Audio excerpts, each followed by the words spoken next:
Яшел үзәнебезнең 14нче лицейге 60 еллык юбилеен билгеләп үтә. Һәм Яшел үзән редакциясе дә бәйрәм белән котларга килде.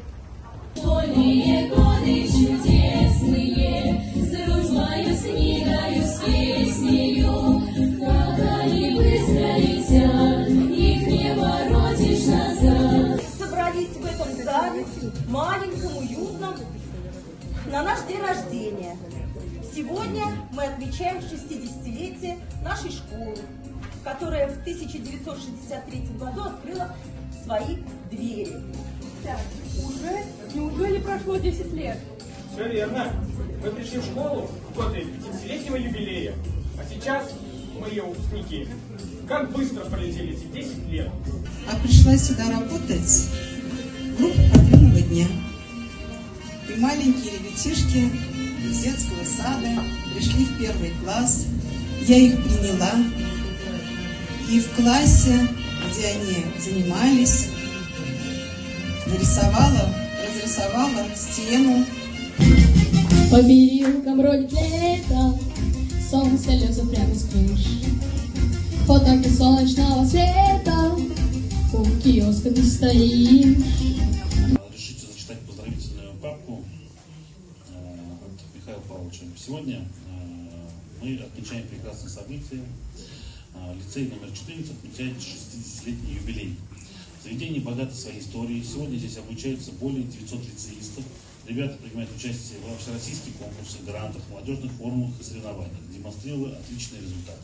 Всем известен день воскресный, может сколько хочешь спать, но на зов веселой песни покидаю я кровать.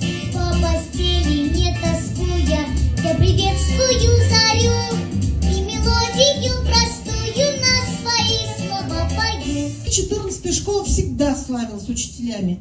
Вот Татьяна Алексеевна Штатнова. Я у нее никогда не училась, но наслышана о ее уроках. Проходим тему рефлекс. Подходит. И сразу ребенок. Вот видишь, ребенок испугался. Вот это тебе рефлекс. Запомни. Это биология. Выйдите из дома, если вам не в радость солнечный денек, пусть вам улыбнется, как своей знакомой, с вами вовсе не знакомый встречный паренек. Уже на протяжении очень большого времени у нас идет воспитание детей не только как в образовании, но и в безопасности дорожного движения. И хотелось бы похвалиться тем, что наши дети в этом году на финальном конкурсе «Безопасное колесо», который прошел в Нижнекамске, в одной из номинаций «Самый достойный» заняли почетное 1 место. Сегодня ночью в старинной башне горит свет, как будто правда бывает ночь перед Рождеством. И как и сердце разливается волшебство, его законы не умещаются в голове. А дальше больше выходит тени, встает дуэлянт. Кариатиды, скульптуры певчих и лошадей.